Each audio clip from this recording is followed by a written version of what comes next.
Pleasure to have you. This is, I guess, for my viewers who don't know, this is Greg Feinberg from the Wizards podcast. Sick logo, by the way, on Apple Thank you. Podcasts. I love the little Gandalf thing. Fire. Yeah. Um, but uh, this is a huge thing I'm trying to do. Get a bunch of people who cover different teams, their passion, you know, what I mean, their love of it. So it's not just me talking about a team I don't get to watch all the time versus teams that I mean you cover and you love. And so I had a couple questions, and I'm just curious to see what you think. So, Yeah, I'm uh, I'm excited for it. yeah. So obviously the Wizards, I think on paper, they're not set to be, some 50-40 win team, nothing crazy. But what for you would be considered a successful season for the Wizards? It's a great question. In terms of successful, you can't look at the win total. Hmm. Honestly, 15 wins last season. I wouldn't be surprised if they're worse.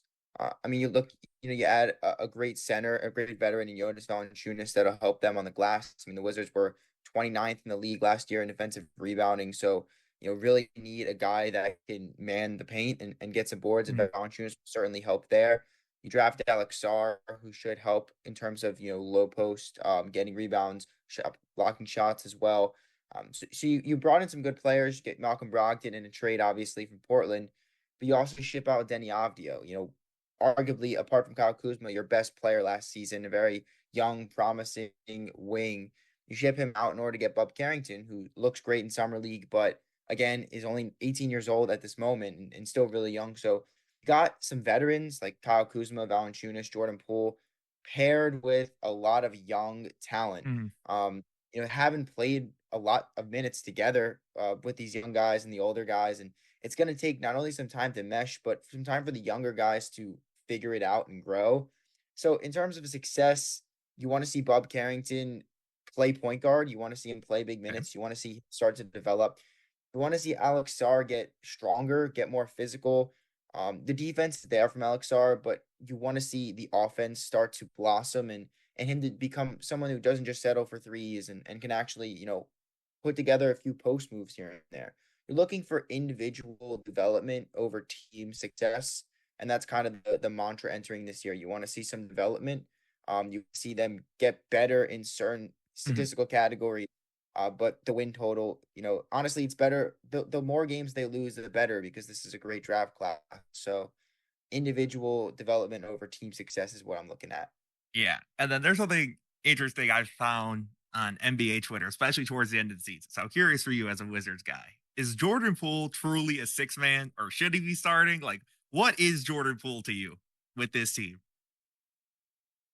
I think he's a starter. I mean, he's getting paid certainly starter money at $30 Yeah, million for for the sure. next couple of years. So, he's getting paid starter money, but we saw him come off the bench a bit last season and he played better. But I think the main thing with Jordan, he's a point guard.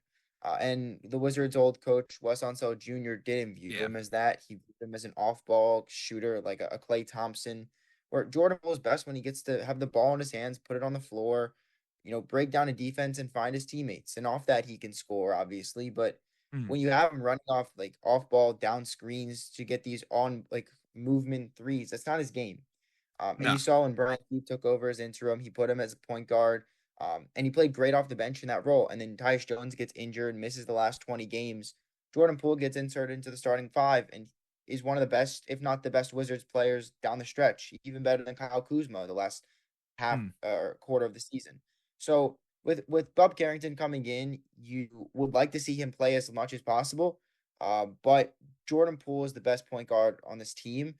And I think he'll start alongside Brogdon. I think Brogdon is better suited as a two guard than a Jordan Poole is. Brogdon is just a plug and Brogdon can play anywhere. He's a great Yeah. veteran. And I think Jordan Poole at $30 million, even if you don't view him as your point guard of the future, he deserves to be your starting point guard, especially with Mm. Tyus Jones likely leaving. So I don't view him as a six man. On a contending team like the Warriors or any other contender, he's not a starter. He's a six man. But when you're on one of the worst teams in the league that needs a point guard, it just makes sense to start him. Yeah. Yeah. I was just curious because you know how, Twitter can get, especially once he Yeah. started succeeding. And coincidentally enough, it was when he went back to the bench. So everyone was like, ah, here we go. go back to Mhm. where a lot of people thought he could have been. So you brought up Kuzma a lot. Now Kuzma is an interesting guy because I'll never forget when he talked about I don't want to go to the Mavericks because I either want to be on a contender or I'm staying here. And I was like, okay. So my question for you is Kuzma truly a guy that you're hoping to keep? Or is there a season or maybe another one where you're like, maybe we should deal him? Because I know especially the Kings for a little bit there were the big team that were looking into Kuzma. Now I don't know. I mean, you know how these reports go. One week they'll say, "Oh, they were willing to give up all these picks," and the next week it's that they weren't going to give up anything. So you never know. But is Kuzma a guy you want to really keep around, or are you like cautiously looking around the league to see if you could get him off your books? It it's a tough question. It's a good question. It's one that I'd say has been asked the most from Mm, the Wizards front office and around the league regarding the Wizards. I've been on record for the last year, honestly, since they signed him to that contract, that not necessarily they need to move him now. They have a bunch of time. They can be patient all they want, but they should at least explore the possibility of moving him. And I think that's what they've done. They've gauged offers. They've sat back and said, "What are you going to give us?" And it seems like they've maintained. We want multiple first round picks. We want those unprotected, and we want some salary filler. We don't want big contracts. We don't want Davis Bertans type contracts. We want we want expiring deals, and we want multiple firsts. And it seems like no one's met that. I mean, you mentioned the Dallas move. That was a move like I'm pretty sure Dallas had already traded for I think PJ Washington, and yes, they yeah. Mhm. okay, we can get PJ Washington and we have this deal on the table for a first round pick, or we can use one of those picks and bring in Kyle Kuzma. So I don't think that was even for multiple firsts. And if you're looking at it like that, the Wizards were going to accept that deal. All the No, reports for sure. indicated that was offered. I don't know if it was one or two first round picks, but they offered a first and they offered salary filler for Kuz. And the Wizards were like, "We'll accept it if you want to go to Dallas, but if you don't, then we won't." And obviously, you mentioned Kuz. I don't think they're actually a contender, even though they made the finals. Yeah. When he decided not to go there, so I think the Wizards, while they prefer to get multiple firsts and they're holding out for that, they would deal him if the right deal comes across the table. You obviously don't want to trade him for nothing. I mean, he's on a great contract. He Yeah, for sure. by year four of this deal, he's making less than $20 million. So it's an absolute steal of a deal. Only a couple years left. It's not like a 5 year deal where you have to have him on your books for a while. So he's like the perfect trade piece where it's a very good contract and he's a perfect like, plug and play, stretch four, can even play some three, add size and shooting. Like you saw him on the Lakers, he's a perfect like third or fourth starter. Right. On a great contract, it just makes so much sense for all these any teams. So it's not like he's going to go out of style or he's a player that will like lose value over time. So I think the Wizards know they can get multiple firsts, and they're just kind of holding out on it. I'd prefer to get him off the contract. I'd prefer to open up, and it's not so much that I need multiple firsts. I do it for one first. I think that playing time should go elsewhere. He takes the most shots on the team. He has the highest usage rate on offense. I'd rather see those shots, those minutes go to younger Right. guys, especially if you don't see him as a centerpiece of your future, which I don't think Right. they do. Which right. And they shouldn't, which is good to see that Washington is finally to me, even though you all did what you did with Bradley Beal, for better and for worse. I'm glad y'all have seen since then to finally realize when a guy is not your centerpiece guy to not try and keep forcing pieces to a puzzle that just don't match. So Mhm. and then I'm curious because Bilal's a guy that I watched a little bit of as the season went on, and he's a player I've grown to appreciate him and Denny. So that blew my mind, by the way, when I did not believe it. I was on Discord with my buddies, and they were like, "Denny got traded." I was like, "What the hell are you talking about? Denny got traded? Like what?" Mhm. And then I saw he went to the Blazers. I was like, "Oh, okay." But that's what I think you guys got Bub with that pick, right? That's what you guys ended up getting Yes. for him, right? Because you already had two. You had a pick in the 20s though, didn't you? Like in the Yeah, we had 2 and 26? 26, and then we added Okay, okay. 14. Okay. Yeah, Yeah. so I mean, I like that you got those young guys and I was going to ask you, I'm sure you watched a little bit of summer league. Um how much stock do you put into those games? Cuz you know how a lot of fans Mhm. can get one way or another. I mean, look at Yeah. Lonzo Ball before he went on the Lakers. I mean, that dude was looking like he was about to be everything LeVar hyped him up to be, and then struggled for a little bit. So, how much stock are you Yeah. putting into it, and what are you seeing that could be really good if it does translate? Yeah, it's funny you asked that question because I recorded a pod this morning, and that was like the whole point of the pod is just to like help people to relax, and especially Wizards fans to relax because they played two summer league games. First game was terrific, beat Atlanta by 6. Sar was solid. Bob Carrington dropped almost like a triple double. He had 18, 9, and 8. Keyshawn George, who they took 24th overall, he was very solid. There was an all around great game, and then everyone's singing their praises. Great draft class, all of that made the right pick at every stop, and then you move on to game 2 against Houston, and it goes poorly. They lose by 18. Alex Sarr struggles a lot. Bub inefficient at 5 of 16 from the field. Keyshawn George plays well, but then you look at Reed Shepard, who was right after Sarr, and he has a phenomenal 22-point game. And then you got all these people. I mentioned I take receipt. I keep receipts. I saw all this. I took screenshots of all the people. I mean, I saw like 3 to 4 people just compare Alex Sarr to Kwame Brown after 2 summer league games because he's not averaging 20 points and 15 rebounds like they think he should. So it's frustrating to see the Right, overreactions. Uh, but like, look, summer league is for development. It's for first and second year players for the most part, for teams to get a look at them to see what they need to work on in real game speed and against good competition. And that's what it is. And if you're going to take it for anything other than that, be my guest. I think that's an incorrect way to view it. I mean, you look at Glenn Robinson in 2014 for the Wizards, won Summer League MVP. Nobody listening to this probably knows who Glenn Robinson is. It's right, because that means nothing. He was great in Summer League. Some guys' games just translate into this type of like pickup style basketball, right, whereas players don't, and they prefer an NBA professional style. I mean, look, Cam Whitmore fell. He was supposed to go top 5 last year. He fell right, all the way, I think, to like the late teens to Houston, 18, I think. He had an okay rookie season, but during summer league last year, he won MVP. He comes into the NBA, the shot is still poor, and he's still not doing a lot of the things that people thought. And right, Cam Whitmore against the Wizards had a 20-point game, and everyone was like, they should have taken Cam Whitmore over Bilal Coulibaly. And they're saying that after one game. Cam Whitmore goes out the next day and shoots 1 of 15 from the field and has two right. points. So if you're going to take it game by game and overreact like that, I think it's the wrong way of looking at it. Alex Sarr could struggle the next 2 games for the Wizards. He could be terrible. That won't change anything for me. If anything, it's good because it shows where his holes are. It shows what they need to work Right. with him on. It shows him what he needs to get better at. And so by the season, he'll have already improved in a lot of the areas. And that's what summer league's about. So you mentioned it. There's a ton of overreactions, which can be annoying to look at, but it's understandable. You're just gonna Yeah. have to take it with a grain of salt. And once the NBA season kicks off, then you can start, calling. I wouldn't say calling guys bust, but you can start making some assumptions on whether they made the right pick.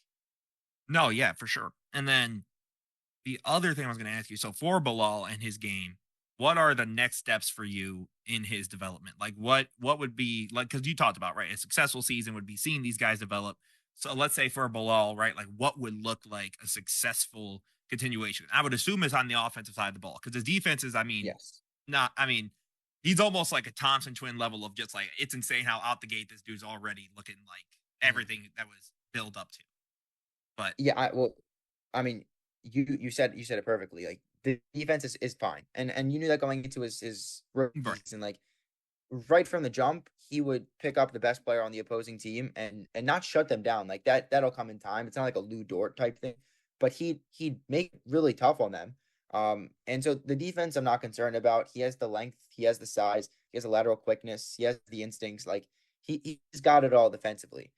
But offensively is where you want to see him take a leap.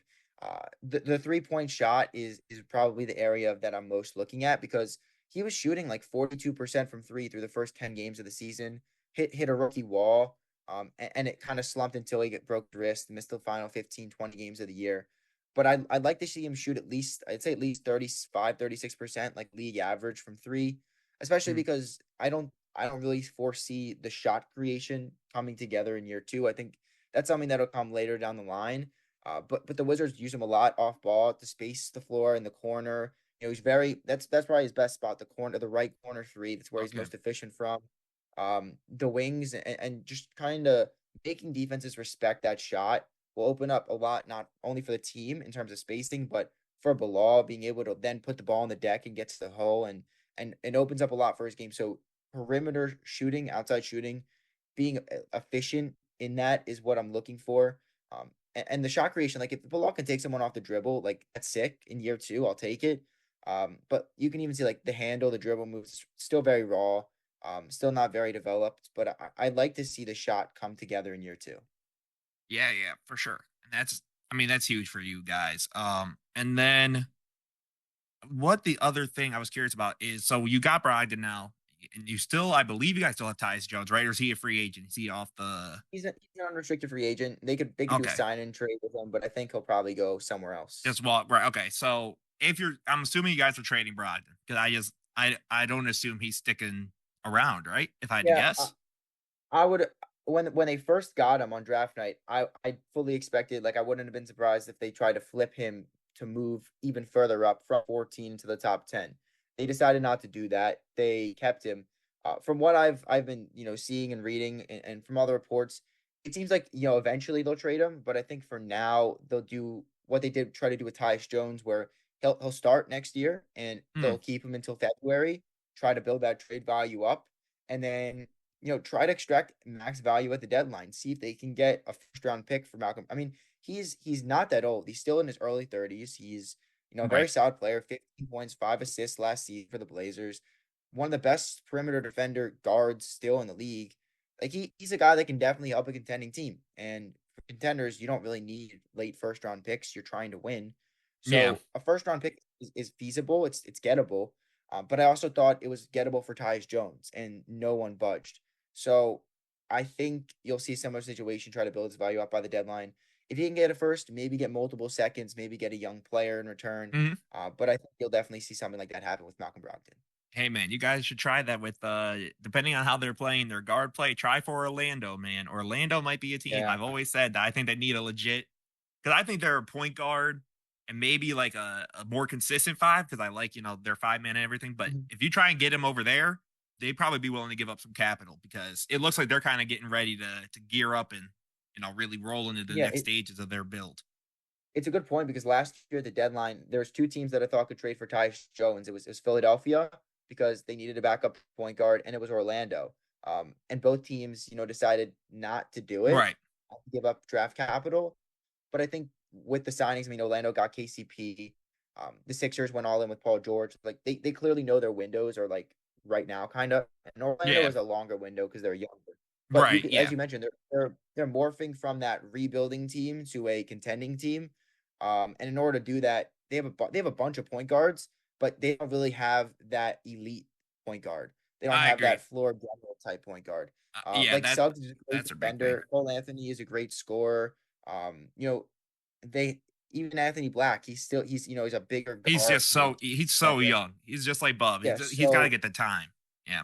they have a lot of guards on their roster, but like, do they have that elite point guard to set the table for a lot of their guys? And I don't know if they do. Tyus Jones would work. Malcolm Brogdon would work, like you mentioned. So that could be a team as well that bites for Brogdon. And then I'm curious. So, what for you going into this season, right? Because you want Poole starting, but so is Bub going to be your 6 man for you, or are you trying to get him in the starting lineup like ASAP? Like, how are you kind of looking at it? Yeah, it's tough because when you're a rebuilding team, like Hmm. you so desperately want to have like fun, you want to have reasons to watch this Right. team, and it sucks when like you want to see Alex Sarr play big minutes, but you have Rashawn Holmes and Marvin Bagley on expiring deals that play the same position as him, and you need to extract some value. You want to trade him by the deadline. I wouldn't be surprised if they start or play big minutes as opposed to Alex Sarr. I wouldn't be surprised if Bub Carrington obviously comes off the bench, even though you'd love to see him start Right. over Malcolm Brogdon. Like it's the same thing that Wizards fans saw last year when they desperately wanted some of the younger guys to play, and you got to sit back and watch a 38-year-old, Danilo Gallinari absorb minutes when you have other guys on your bench that you'd like to see play. Mike Muscala played big minutes in the beginning of the season last year. Yeah, that's It's right. it's frustrating. Yeah, like And the worst part is these guys aren't even like they're not even good. But the Wizards were able to play them enough and get 2 second-round picks and Marvin Bagley from Detroit, and hopefully move Marvin Bagley for more draft capital. So it's like the dog days of the rebuild. Like this is the most frustrating part when you just want to see the young guys play, but you got to sit back and watch some old dudes that won't be here for the future take their minutes so that you can build their value. Like it's frustrating, but I think that's what's going to happen. So I think Brogdon will start. I think Carrington will come off the bench. I wouldn't be surprised if Alex Sarr comes off the bench. It would be annoying, but I would get it. And that's kind of the point with Wizards fans. Like you have to understand why they're doing certain things. And Mhm. that's, if they're trying to build up trade value, you gotta you gotta be patient here. They're not going to be good for a couple years. So, you might as well try to build trade value now while you develop the other guys and figure it out from there. I was gonna say though, but Sarr's been pretty vocal about wanting to be the four, right? Like he's not very Yes. keen on being the five man. So I'm assuming for you guys, Val is your starting five, if I had to guess, right? Yes. Val's gonna be your starter.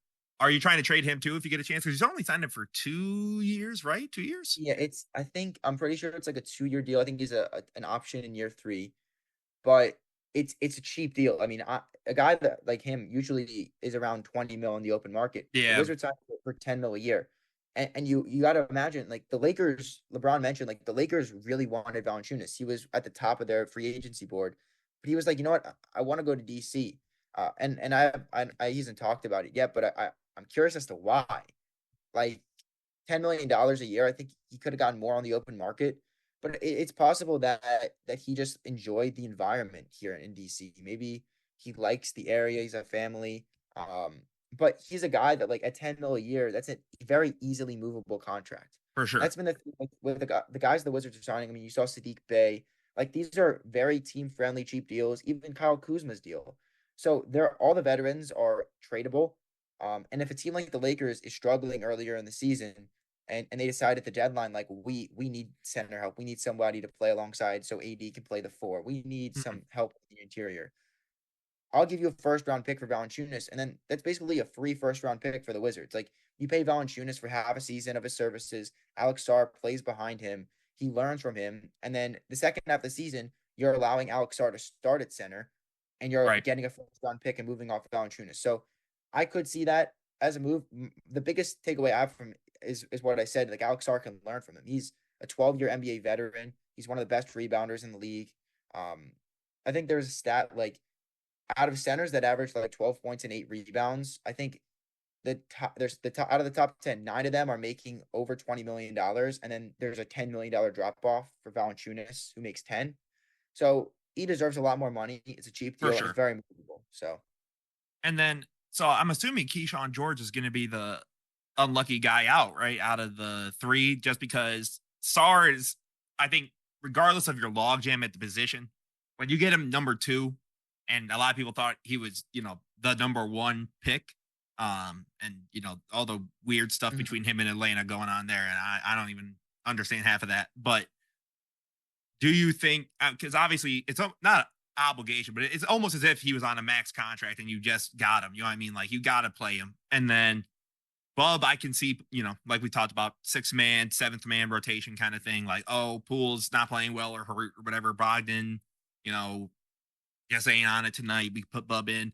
So it's key. Is George sort of like the odd man out, trying to be like, where do I get in, coach? Like, Yeah, what do you feel it's with it's that? tough. It's tough because like I said, I would prefer and Wizards fans would prefer to see him play Mhm. over some of the other guys, but I think that's kind of dependent on how he starts to develop, how he moves through training camp. I mean, if it's any indication, his first summer league game was pretty bad. His second summer league game was very good. So he's a quick learner. He's still very Mhm. young. He's still raw, but he's a solid defender. So it's not like you can't put him on the floor because he's a liability on that end. The thing is, will the jump shot be consistent enough?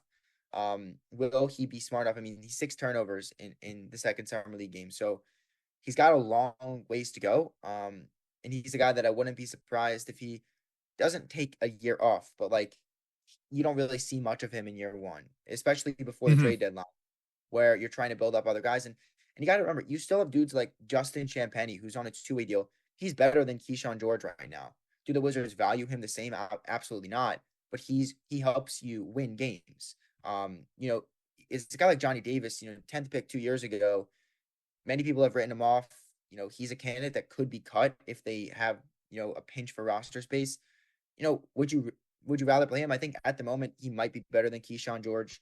So, like you mentioned, Keyshawn could be the odd man out, which sucks because I want to see him play. Wizards fans want to see him play, but you have an obligation to the rebuild, I think, to get as many assets as possible.